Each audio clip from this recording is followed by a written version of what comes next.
Hello, hello, welcome everyone. Thank you for joining today's webinar, How to Be an Ally Beyond Pride Month.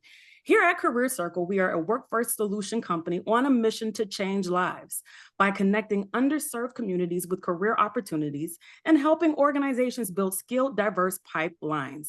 We have a wonderful group of panelists today who are going to provide some insightful and actionable advice on how to create and maintain inclusivity inside and outside the workspace. Who am I? My name is Brittany Knowles. I'm an African-American cisgender female. My pronouns are she, her, and hers. I'm wearing clear, wide-rimmed glasses, champagne gold dangled earrings, and a natural braid hairstyle. We're currently recording this webinar to ensure accessibility for all participants. You may enable closed captioning by clicking on More on the bottom right of the screen, then click Captions and Show Captions. I want to take this opportunity to thank our panelists. Let me just say, I've had the incredible opportunities to be able to watch the moderator today, Chris Ware, do this a couple of years now, okay? And I was fanning out. It just so happens right before this started, we had the opportunity to be able to share with each other. And I did not get the chance to say just how excited I am, again, for the third time, to be able to see you do this, okay? So I'm so excited. And those of you in the audience, you all are in for a treat because this panel of esteemed panelists that we have are going to truly provide us with some insightful information on today. So before we get into them introducing themselves, I want to again just thank you all. Thank you so much for taking the time to be able to share with us your story and how we can be more inclusive. As well, I want to thank those attendees that have joined. Whether or not you're a part of the community or an ally or just here to learn, you are welcome, and we're ecstatic that you've decided to join us on today. Our ask is that this conversation is truly rooted in a place of pride and positivity.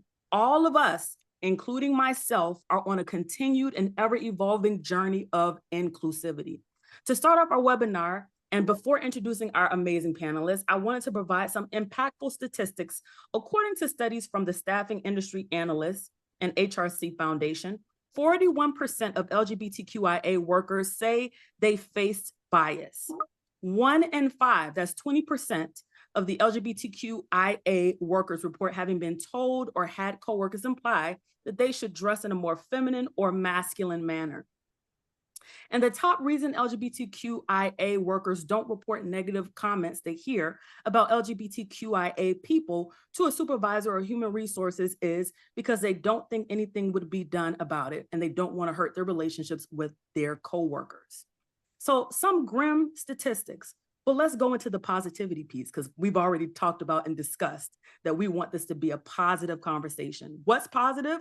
41% of those workers from the Staffing Industry Analyst report have stated that they face less discrimination now than in 2019. 51% say their employer has taken meaningful action to create an equitable workforce. It is our duty to continue to educate, learn, and interrupt patterns that can keep our LGBTQ colleagues from feeling safe in and outside of the workforce. Without further ado, I'd like to pass it over to the one, the only, the amazing Chris Ware to moderate this wonderful conversation. Woo! Well, thank you, Brittany. Oh my God, I was not expecting such an intro. You know, I'm blushing over here with my fan. I'm fanning out over the panelists. You know what I mean? We got a phenomenal crew today. You know what I mean? So thank you, and thank you to the CareerCircle. I greatly appreciate it, and I'm honored to be able to moderate this year's event. And I am so excited for these panelists that you all are about to hear from. What we have, our conversation today is going to be, it's going to be something. I'm telling you, when we talk about inclusion, diversity, and equity, we're going to hit it from all angles today. And I'm just super excited to be able to go down this journey with all of you. So, as you already know, my name is Christina Ware. I go by Chris. My pronouns are she, her, hers. I have brown curly hair with a little salt and pepper bay action going on. And I have brown eyes and a black golf shirt with a black blazer. I am a government solutions executive here at Tech Systems. I've been with the organization for almost 14 years. And prior to just transferring over, or not transferring, but moving over to tech systems, I was with Aston Carter, where I was a part of a ERG, and it was called Diverse Genders and Sexualities. It was one that we founded just a few years prior to me moving over, and it was just such a good time to be a part of that ERG employee resource group, and also be the co-chair of that. So without further ado, I'm going to pass it over to the panelists, and we're going to start this introduction round and get into the questions. So Stephen, since I'm looking at you first, please introduce yourself. Welcome to today's conversation. Thank you. Thanks for having me. My name is Stephen Delgazio. I use he, him pronouns. I'm a Latino cisgender male with dark brown hair. I wear black glasses and I'm wearing a gray overcoat. So thank you for having me. Oh, and I'm working at Luminar Technologies. Thank you, Stephen, for joining us. Andy, you're up next. Well, thank you very much. Andy Happel. You'll hear a Canadian accent, likely, for those with that ear. I identify as he, him. I'm married for 32 years to a wonderful man living here in California. I have a headset on so that you're crystal clear to drown out the noise of two Cairn Terriers that may or may not be in the background. I'm wearing an orange undershirt with a red and purple and blue overshirt. Talk about people asking you, what are you wearing today? And I'm sitting in front of a photograph of the largest living organism on Earth that are thousands of trees that are identical to each other, and they're connected by the roots under the surface, which I think of as a metaphor for all of the humans that are in this call today. We're all connected somehow, we just don't see it. So I've been with Capgemini for 20 years. I'm in a part of Capgemini called the Accelerated Solutions Environment that has the rare privilege of helping humans come together and learn from each other and figure out how to optimize their path forward together. And I am here representing 370,000 other colleagues whose shared purpose is unleashing human energy through technology for an inclusive and sustainable future. And I know that sounds like the corporate thing, but it's real. And I'm so proud to be here with you today. Thank you, Andy. Next up, we have Minister Latoya. Please introduce yourself. Thank you for being here. Of course. Thank you so much. My name is Latoya. I am a wedding minister. My pronouns are she, her. I'm a Black cisgender woman. I'm sitting here with a lock style cut into a bob, hopefully a very welcoming smile and beautiful pictures of weddings behind me. Floral shirt, fabulous nails, which you can't see that, but you know, it works. I work with TransTech. I do corporate memberships there. And I've been with TransTech for a few years now. And my primary goal is to support the organization by making sure that agencies and corporations that want to sell to the trans community know how to give back to the trans community. And I allow them the opportunity to put their money where their mouth is and make sure that they know how to engage with us in a way that is equitable, in a way that is sustainable, and in a way that pushes our community to thriving and out of surviving. Amazing. Thank you for all your work that you're doing. It's greatly appreciated, and it's greatly appreciated that you're here today. Next, we're moving over to Carla. What's up, Carla? Come on now. You done this with me a couple of times. A couple of times. Oh, it's such an honor. It's such an honor. Good afternoon, siblings. I am, my name is Carla Johnson. I'm an African-American cisgender woman, same gender loving woman. My pronouns are she, her. I work for Allegis Corporate Services as the DEI CSR manager. I have dark brown hair. The gray is not showing. I do not have a haircut today, so I have brown eyes. I'm wearing a white golf shirt and a dark red blazer that includes a lapel pin of the Progressive Pride flag. I am currently sitting in Hanover, Maryland on our corporate campus. Fantastic. Thank you for joining us, Carla. Thank you for being here. And I'm going to get it started. I'm going to start off by just taking you down a quick little journey or a peek behind my journey real quick. So what I'll tell you is I started this organization 14 years ago, almost 14 years ago. And when I first started, some of these stats that Brittany first went off of at the beginning, I could relate to some of those. And it was because I felt the need to have to conform, or I felt like I needed to wear the girl clothes with the hoop earrings and just to try to fit in, and that just wasn't me, right? But the nice thing about, what we're talking about today is how to be an ally, right? I had some great allies, some great partners that stood with me in a time where I was trying to discover myself and figure out, who was Chris? Is it Christina? Is it Chris? Like, who am I? Right. And it allowed me to gain the confidence to really step into myself. And so with that, that's where you see the haircut, you see the suits, you see I was rocking the bow ties, you know what I mean? And so thank God for the allies that I had, because without them, I couldn't have been able to grow professionally, I feel like, and down this journey. And it set me up so well for success by having those allies, and then having the confidence that I know that I could, do my job with confidence, knowing that people believed in me for who I was. So I wanted to share that because we're going to kick off this first question. How do you define allyship? What does it mean to be an ally within the workplace? And what are some specific actions that you can take to drive allyship? And I'm going to start with you, LaToya.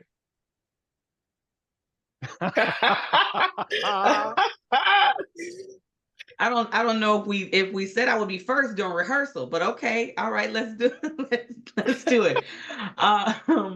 So I first want to share that my perspective on allyship is that it's not for me to define. I'm not in the community that would need the allyship, specifically focusing from my conversation of talking about the trans community. So I don't get to decide what allyship looks like. They get to decide what my allyship looks like. So for me, it would be that you're listening to the community that you want to be there for, the community that you want to support and give voice to, and finding out what their immediate needs are, and then stepping into those spaces. For myself, it was putting my body in rooms that some of our members, our trans tech community members, aren't comfortable doing. They don't necessarily feel safe in corporate boardrooms and talking with agencies about specific things. Maybe they are struggling with what they wear, how they present, things like that. And my version of allyship was stepping into that space for them, being able to be a little bit more aggressive and confident in my own body, and to put myself in between them and essentially their oppressors, to be honest, and to be able to advocate for their needs and to get them appropriately. So my biggest suggestion is to look to the community that you're hoping to allyship for and ask them their needs, and then show up in those spaces. That's what I've done. And I appreciate that. And, you said something, you hit on something, you said advocacy. Could you dive into a little bit more of what the advocacy part means? Like, what does that mean? Yeah, advocacy, I feel like, is I can hold that on my own a bit more rather than allyship, because advocacy just means me doing the work and showing up to continue to amplify the voice of the community that needs it most. So doing my best to make sure that when I do speak, I speak with the language that they feel most comfortable with, that I do reach back and I do point the microphone toward the people that are speaking up, the people that need to be amplified and share their messages. So advocacy for me looks like really just taking the center stage, getting everyone's attention, and then turn around and passing the mic. That's right. That's right. And I really wanted to highlight that for individuals seeking to be a better ally. That advocacy is so important, especially when people are in rooms that we might not be in. It's a great opportunity to advocate for individuals, especially when we're talking about some of those statistics of people feeling, not feeling belonged or needed, or, so on and so forth. So I so appreciate what you just said there. I'm going to send it over to Stephen. Stephen, what are your thoughts around this topic, this question? Yeah, so I think allyship is not just a noun, but it's a verb. It requires action. And I think it's important that we recognize that everyone is on a different path or spot along their journey to allyship. So what does that look like? In the beginning, I mean, it could be you sitting here right now in a learning position, just listening and learning. So, dive into those resources. We have a ton of great resources from the Trevor Project, from HRC, from PFLAG. Simple things like following like social media accounts for advocacy groups like that. It gets into your content, it gets into your day. However you learn and digest media, find those avenues for you to learn. Next, you might start becoming more of a visible ally. So what does that look like? It's, maybe it means having a pride flag at your desk. Maybe it has a pride, a pride pin, using a pride background, sharing this recording and other recordings with your friends, your family, your colleagues within your community. And then, you can slowly grow into being an active ally, being an advocate, promoting inclusive policies within either your workplace or your local community. And sometimes allyship means intervening and stepping up when something doesn't sit right with you.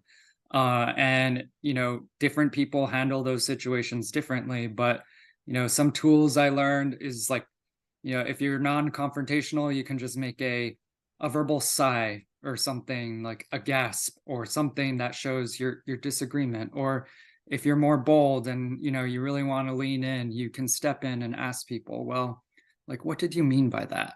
And it allows them a second to like think about what they just said and like respond to it, right? And I think a really important takeaway is that allies help others become allies. They don't alienate.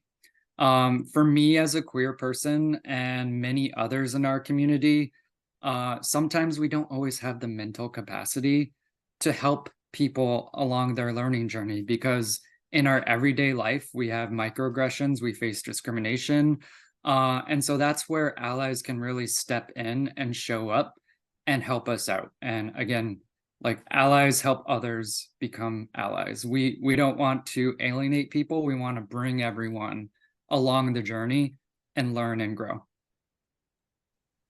Appreciate that, Stephen. And you said a lot of great things there. And, one thing Stephen didn't talk about in his intro, he came from General Motors, where he was the president of the LGBTQ plus ERG when you were there. So first of all, that's amazing because that is one of the leaders in the automotive industry. And talk about allyship.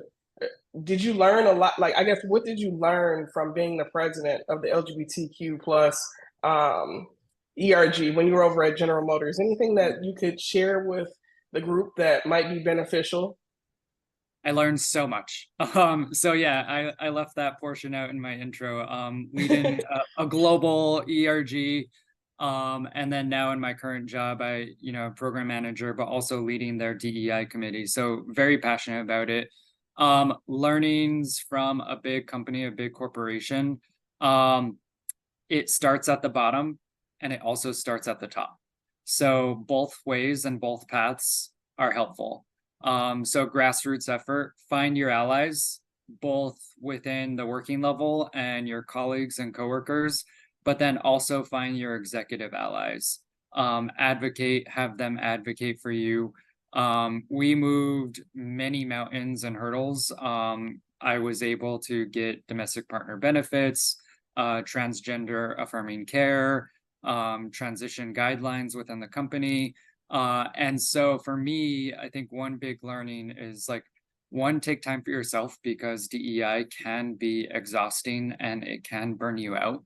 But two, all the work that you and we and everyone out there is doing, it's changing people's lives for you, the current state, but also the future state and everyone that comes after you. So while you're taking those moments to rest and recharge and relax, what continues to drive me is knowing that the work that I'm doing is impacting others and it's making others, others' lives like greater, and they're able to live authentically and show up in a way that is authentic for themselves. See, that's amazing. See, I'm so glad I brought that up. You weren't gonna bring it up, but I had to bring it up because are we all allowed to cheer out loud? Like, that's yeah, amazing. Right, seriously, that is All right. Hold on, that's just a little flag click. Exactly. Okay. Go, Stephen. Okay, go, Stephen. And so, Andy, what are your thoughts on this? I got to tap you in. Well, so being descended from French and Scottish people that settled in Canada in 1830, imposter syndrome in the diversity and inclusion area keeps kicking in because who am I? I'm this white dude that was privileged, that was handed enough shelter and food and education and opportunity to have a really great life. Oh, I happen to have a husband for 32 years, so that thread for me related to Pride Month and beyond Pride Month and allyship turns into acknowledging that when I was born in Canada, it was illegal to be me, my authentic self. When I was a teenager in Canada, people were still being taken to jail from nightclubs if they loved someone of the same sex. When my husband and I first moved to the United States 20 years ago, we were told it's essential that you take your rings off and be in separate lines because under the immigration laws, you can be rejected entry based on your orientation under the statutes. So we moved back to Canada. We did come 20 years ago, moved back to Canada. By then it was legal to get married and there were full equal rights in Canada. That's awesome. And then in 2015, my now boss called and said, would you and Paul consider moving to California? And I said, no, because of the draconian laws that are there in the United States. And they said, well, funny thing happened in the Supreme Court this summer. The law changed and now people have equal rights. And the Obama administration made it full equal access under law for immigration for same-sex couples the day that SCOTUS acknowledged equal marriage. I said the day. So from that day on, the immigration form, my husband was a check mark the second time we came. So the first time, completely do not acknowledge the one you love. Second time, check mark on the form, and the immigration officer said, welcome to the United States, gentlemen. So, and along the way, a colleague here at Capgemini back in 2007, I was so grateful that KA, Christiana Vidian, is one of my, going to get a lump in throat, heroes. She said, I think we need to have a conversation about people who love people of the same sex at work. And I don't know what that looks like. Well, back then it was, to your point, Stephen, of starting at the bottom and, well, no one was having that conversation. And what could that shape up to be? Now it's in 24 countries, this thing called Outfront that KA and two friends in a parking lot one evening started. I was fortunate enough to be a past president of it for the Americas and before it went global, but KA took it global. And now this year, we're seeing from an allyship perspective, the CEO of our company is acknowledging that it's Pride every day, not just in Pride Month. The CEO of Capgemini Americas just sent a note the other day on LinkedIn. Last year, our global CEO thanked KA for founding this thing that has reshaped our culture. And by the way, launched opportunities to acknowledge our differences and the value of those differences in multiple dimensions. So now we have this whole suite of employee networks focusing on different areas to lift us all. So I know that's a lot, but I did not mention when I said hello that I have a white mustache and a white beard that used to be bright red, but now they're white. I've earned them. But the hopefulness of allies. And the last thing I'll share is that just putting yourself out there and being vulnerable and visible gives other people the permission to do the same.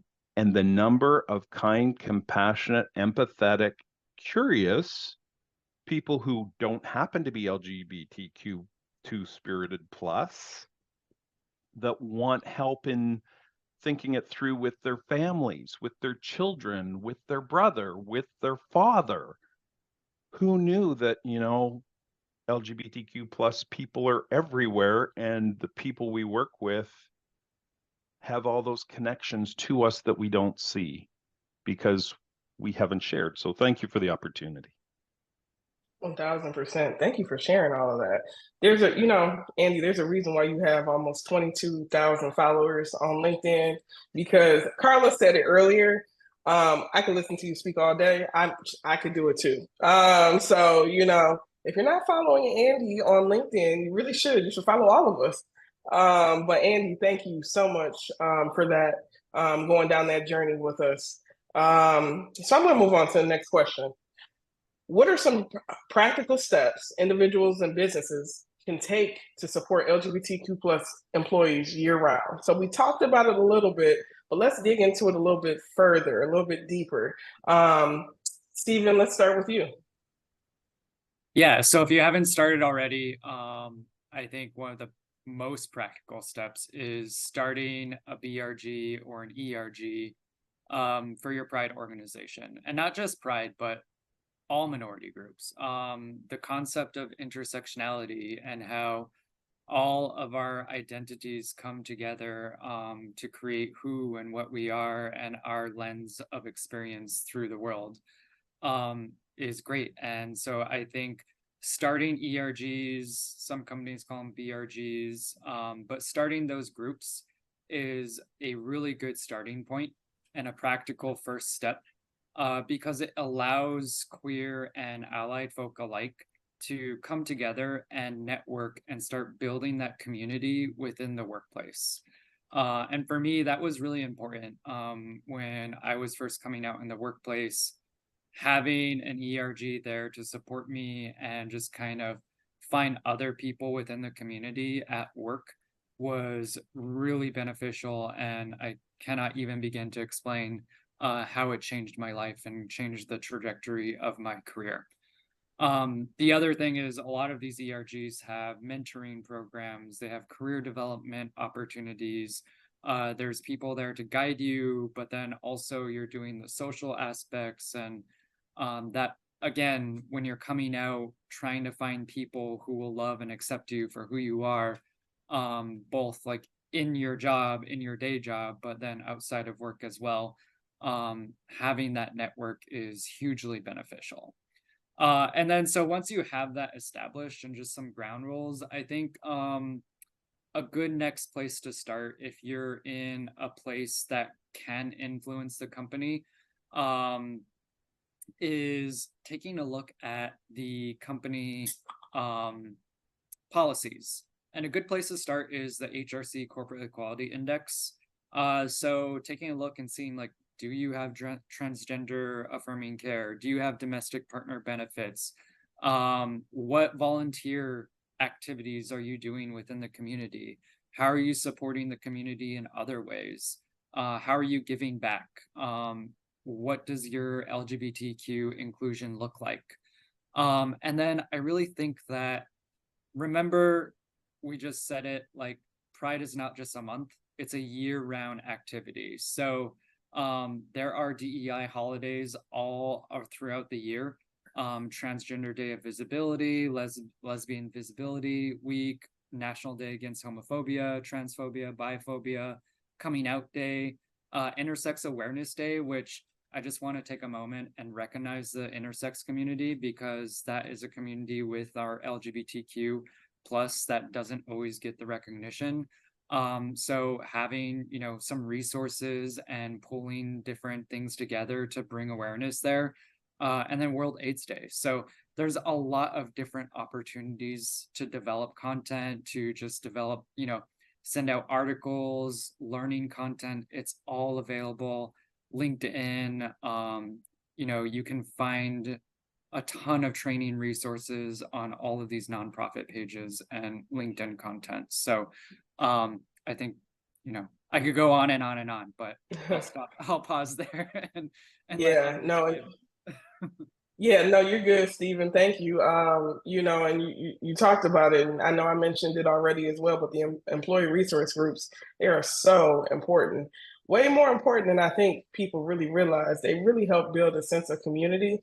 And I think when I finally realized just how important some of the work we were doing with building out the ERG that we built out, at Aston Carter, being a founding board member of that, we started that ERG in the middle of COVID. And there was this dire sense that, you know, people wanted to have that sense of community, especially because they were at home alone. Now, let me peel back the onion a little bit with that. What that also meant was, let me give you an example. We hopped on a ERG call, and it was a get to know you call with the whole ERG. And there was probably at the time, maybe 10 or 15 of us, not many. We went around the horn. We spent the hour just kind of getting to know each other. We told our coming out story just to, again, build out that sense of community.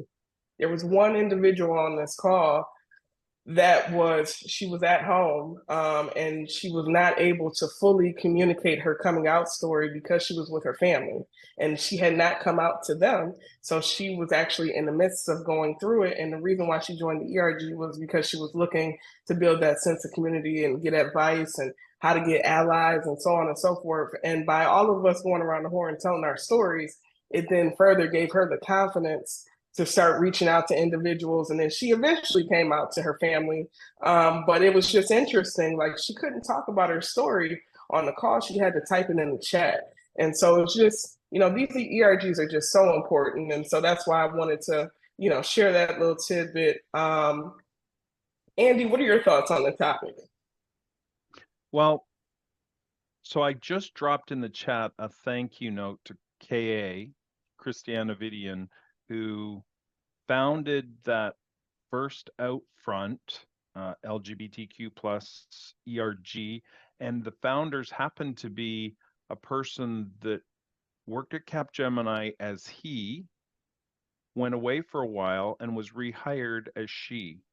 And so we've had transgender founding of our LGBTQ plus. So all the letters actually mean real things to real community members. So thank you all for acknowledging all of the people. Like, we're all human with different attributes in this community, and yet sometimes it feels so fractured. So having that safe space in an employee resource group or an employee network,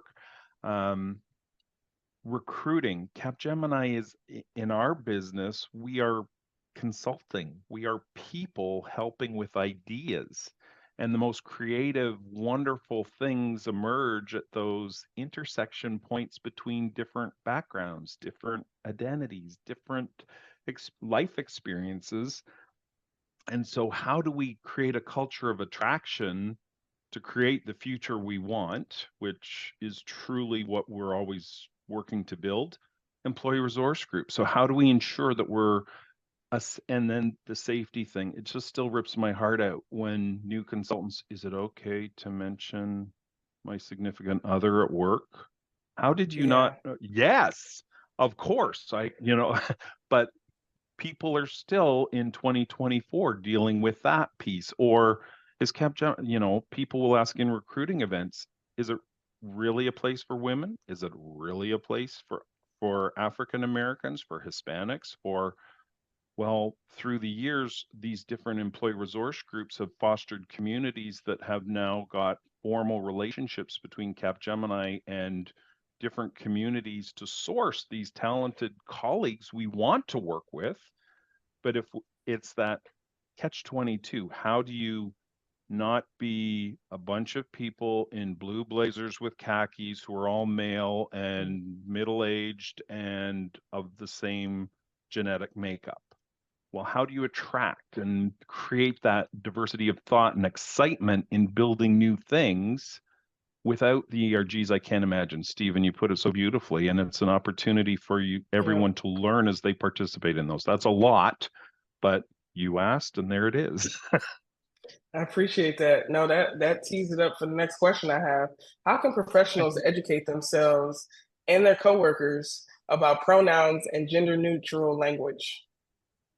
So I'm gonna start with Carla. What do you think? Yeah, thank you. We have to breathe in that representation matters, right? So to begin to educate ourselves,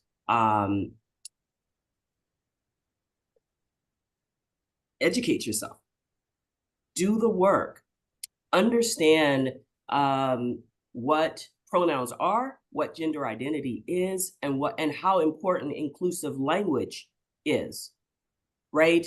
Chris talked about it earlier. When I first started at Allegiance Group, I followed her on LinkedIn. She was the only visible person in my ecosystem that I saw that looked like I did.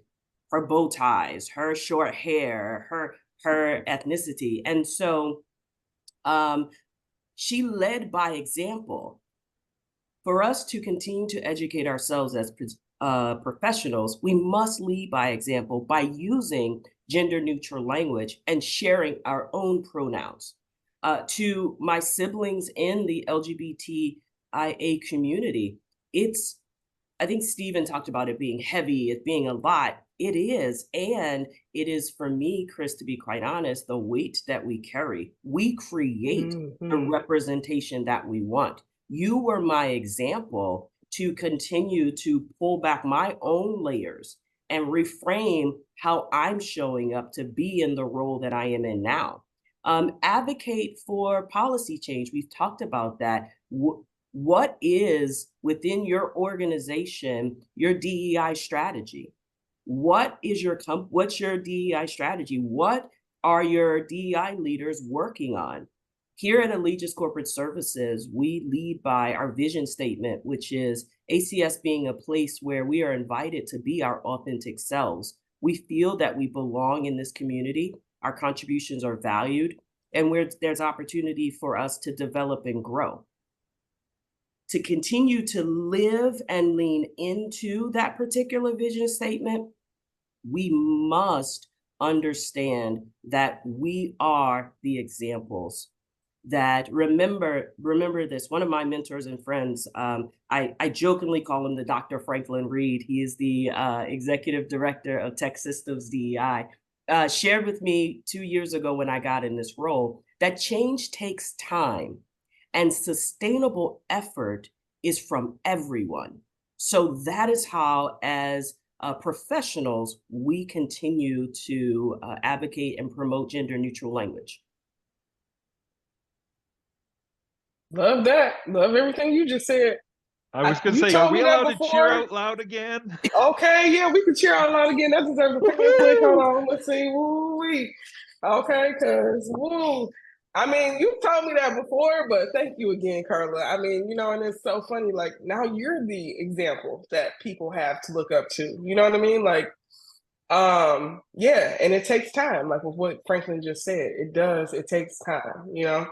So appreciate what you just said there. Stephen, I know you were getting ready to say something when I initially asked the question. Tell me, what are your thoughts?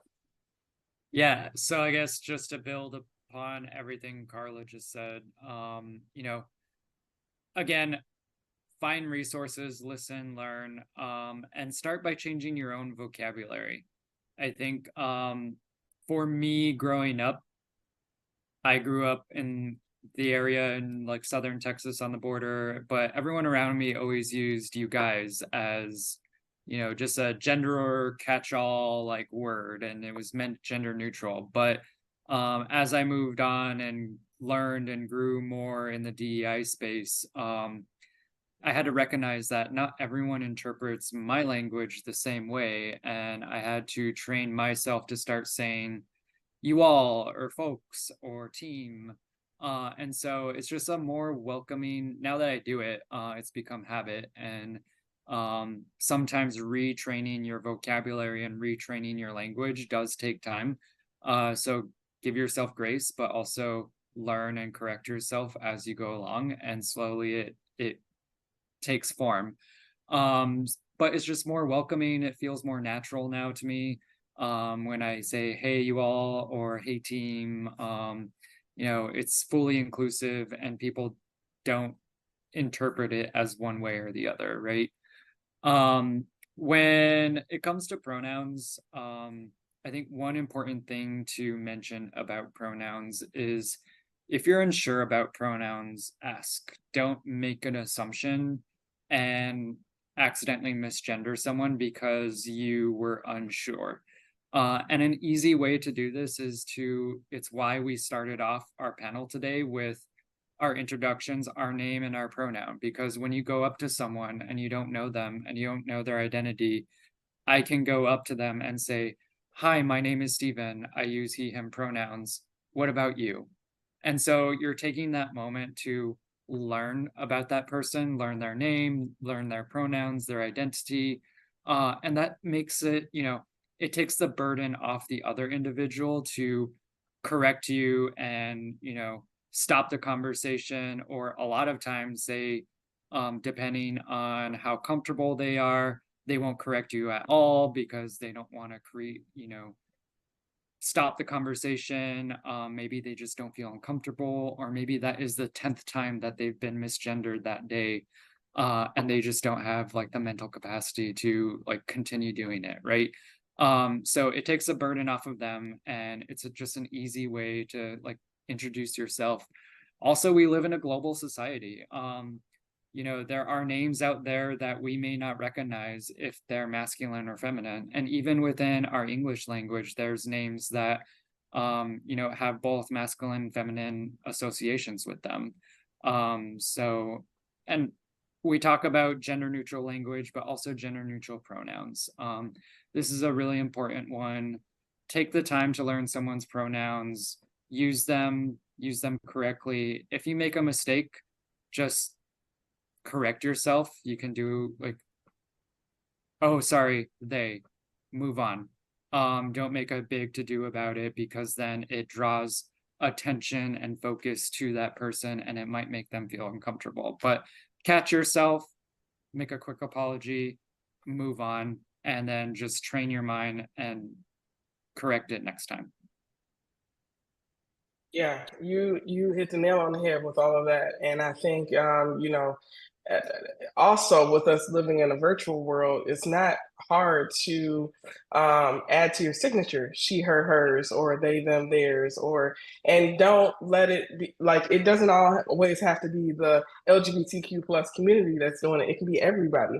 So eventually we can get to a point where it's like, okay, like we're all he, him, her, his, and they, them, theirs, and so on and so. You know what I mean? Oh, so you can do it on Microsoft Teams. You see today we have it on Zoom. We have our name, and it doesn't have to be awkward.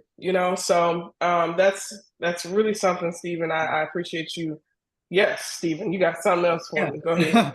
No, I noticed Nicole had raised her hand right before, and I just want to give you the opportunity in case you wanted to add something more. Thank you. I do. I recognize time, and so I try to keep it quick, because I realize that often, and it's probably a bit of privilege as functioning in the world as a cisgender woman and being able to say things in certain spaces that other folks in community may not feel comfortable saying. But one of the things that I talk to allies specifically about, or people that are trying to be allies, or how that language goes, is that these things should be general language. The idea of educating yourself is really difficult when they don't know what they don't know. What do you go research when you have no clue? Right. So it is a matter of understanding that this language is not specifically to the LGBTQ plus community.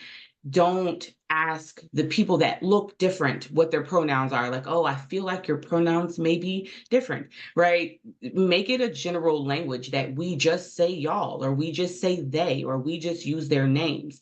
It's not a complicated practice for us to strip away this idea that you're a good person if you ask the ambiguous, or the gender, andro person, because that is what happens. We get ostracized being in community by the person that's well-intended. And the problem is that we are the only community vocalizing these things. And what I try to do is take it out of our LGBTQIA plus and give it directly to everybody. Just use gender, just use language that includes anyone, or just use their names. "Hey, I want to be able to use your name. Can you make sure I'm pronouncing it right?" And that's it. You don't have to worry about misgendering somebody when you speak to them directly. And then the other part that I wanted to share is when we were talking about how organizations can show that they are inclusive of all genders and make everyone comfortable, putting them in leadership. You have no idea how many rooms I walk into. I'm the only brown woman. or I'm the only community, outwardly vocal LGBTQI person. So if you want us to recognize that you are accepting of all people, put all people in leadership. It seems absolutely ridiculous that you're an all-white, male-run organization and telling me that you have an ERG of 250 people, but none of those 250 people are making decisions about your organization. It enrages me, actually. So I'm trying not to get flustered because I was letting everybody say their piece. I was letting everybody say their piece. And it's like, well, I love that we're the representation and we show up. We are always the representation for ourselves. This today platform is education for them to learn how to make space for us. It is not about affirming that we will make space for ourselves. This is giving them information on what to do. And what you need to do is put us in leadership, put Black folks in leadership, put Indigenous folks in leadership, put trans folks in leadership, put LGBTQIA2 spirited, so on and so forth, in leadership. Yes, ma'am. That is how you change it. I'm so sorry. I feel like I apologize. No, you good. Yes, ma'am. Okay. She got that officiated with her right now. In my mind, there are no other metrics that you need to take, because if you ensure that Black trans women are a part of running your organization, they will ensure that everyone inside of your organization has access to what they need. It's just the default and the trickle down. So making sure that the policies and your benefits fit all people. You know how? By having all people be the decision makers for those policies. Have a person that's in a domestic partnership in there. Have a person that needs adoptive and fertility support services for birthing and non-birthing partners. Have that person in there on the call with HR. That's how we figure that out. We don't have to make it where our ERG groups are throwing up information and ideas from staff. Put our dynamic faces, intersection lived experiences in leadership, and you won't have to question whether your organization is inclusive or not. Okay. That was okay. Listen, here for all of it. Mic drop. Yes! Okay. So let me do this real quick. I got to get through this. I'm only going to ask one more question, and then I have quite a few questions from the audience that I want to see if we can get nailed out real quick. We got 10 minutes. Okay, so we ready for this? How can workforce professionals advocate for LGBTQ plus rights in their communities and beyond? And are there opportunities to collaborate with local LGBTQ plus organizations or participate in advocacy campaigns? Carla, I'm gonna kick it to you first. Well, yes, and yes. And understand how important, I think LaToya already kind of schooled us, right? So ERGs are extremely important. Know who you're donating to. Understand that the practice in the workplace, you all talked about it already: sexual orientation, gender identity, non-discrimination policies. Participate, show up, right? So when the ERGs are doing something, make sure that you're there. Understand who your advocates are in your workplace and in your community. So if you can't name, I encourage each of the people watching this, if you want to be an ally beyond Pride Month, learn 2 LGBT organizations and then grow to donate to those organizations. And then understand how within your employee base, your ecosystem is donating and participating. When the HRC identified that the LGBTQIA community was in a crisis, what did you do?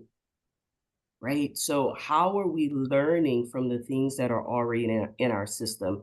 Make sure, if you're an ally beyond Pride Month, that you don't just talk about what your ERGs are doing during June. So how are you, LaToya, I'm gonna push back just a little bit, because I am big on accountability and I am big on leading by example. And so I do feel like as an ally, our allies should be holding our LGBTQ community accountable. Here at Allegiance Corporate Services, I'm thinking of a particular ally who is hungry to learn. She's a mother, she's a wife, she's a friend, and she wants to know how to continue to show up her authentic self in support of. So understanding that we are, again, leading by example. We are paying attention to our surroundings and talking about this beyond the workplace. I know what the question is, but change happens as we continue to matriculate it into our natural known ecosystem. So if we are having conversations with people who we know aren't supportive, how are you using language? How are you informing? How are you being an example? I'm continuing to, again, understand what the community needs. I think it is indicative to say that we don't have a transgender representative sibling in this panel. And so how are we being advocates to ensure that the next time there is full representation? I think we all bring great passion and input, but we need to continue to be vocal when we don't see the representation in front of us. Hope to answer your question, Chris. Great. Yes, it did. Okay, so Stephen, I'm gonna let you go. Give me 30 seconds to a minute. Yeah, so yeah, keep it real short. So really quick, a few ways is hold your company accountable and hold yourself accountable. So within your community, how are you showing up? Are you showing up to your student council meetings? Are you showing up to school board meetings? Are you showing up in your community in ways to advocate? Within your workplace, are you looking into things like donations? Where is your company donating and supporting? And are they supporting the causes that you believe in and are aligned with? So a really great way is to find opportunities to either make donations to or create volunteer outreach projects to local LGBTQ community centers, or make some arrangements and alignments with national LGBT organizations. There's some really great ones like the Trevor Project, PFLAG, HRC, the list goes on and on. So, and I'll stop there. Okay, thank you so much. That was good. Okay, let me ask this first question from the audience real quick. Should someone ask what someone's pronouns are? I usually say mine, and it opens up the door for them, but I don't ask in fear to pressure them to share when they may not want to share. Who wants to take it on? I can jump in there. Yes, I believe you can. You should feel comfortable to. You should feel comfortable to lead, and you should feel comfortable to ask. It just continues to what LaToya talked about normalizing. We have to do it because people are ostracized. People are left out. And so when it becomes a part of our normal dialogue, then it becomes normal, right? It becomes natural. People will lead that way. And I think so to continue to drive that particular narrative, I would say yes, I would encourage it to ask what folks' pronouns are. Okay, I got one more. I got another question here. I think this one is going to be a good one. With the recent gender-affirming healthcare ban in South Carolina, how can individuals impacted by this be supported by their peers and companies? Who would like Stephen? Go for it. So I think this is really difficult for the trans community, even for myself, because part of the work that I was doing at GM and even outside in my personal life was, tracking some of this policy work, and the sheer number of bills is staggering. I have no other words. But one thing that we can do within a company, within an organization, And one thing that I was able to work through is ensure travel reimbursement within your benefits. If you live and work in a state where healthcare is not being provided to you, and it's gender affirming, life-saving healthcare that you need, if you're living in an area that is not provided, the best thing that an employer can do is offer travel reimbursement services, so that way you can access the care that you need. Thank you, Stephen. Okay. Yeah, if I could, I would, so how can you be supported by your peers in your company? This is what our human resources department is for, right? So being able to talk to, in confidence, your HRBP and ensuring that you feel comfortable to be vulnerable and safe, and ensure that your support system is there to make sure that you're protected. With Stephen, you talked about all of the laws that are quickly changing. Ensure that if your company has a legal department, you're seeking to understand how you can be supported, even when talking with your HR. Your HRBP should be providing you that level of understanding. But if you don't feel that they are, reach out to your legal team, understand what you should be saying and could be saying to continue to create that safe ecosystem for you. Great. And I just wanna, our time has. Sorry, go ahead. It's got to be 2 seconds. Quickly, I want to highlight the importance of mental health and well-being. So if you're really struggling, or if your friend is struggling, or a coworker, family member is struggling, I want to destigmatize like mental health. So encourage them to find resources that can help them through a difficult time. Thank you, Stephen. That was the gem that needed to be dropped. Thank you so much. And honestly, give yourself a round of applause, all of you all, for participating in this wonderful conversation, such an impactful conversation. I feel so honored and blessed, honestly, to have been able to have this conversation with you all today. Hopefully it inspired and encouraged some allies to be able to stand with some of our peers here that are in this space that are just looking to be better humans around the world. So I thank you, and thank you to CareerCircle. I feel honored again to be able to have done this. Such a great time. I'm gonna turn it back over to Brittany.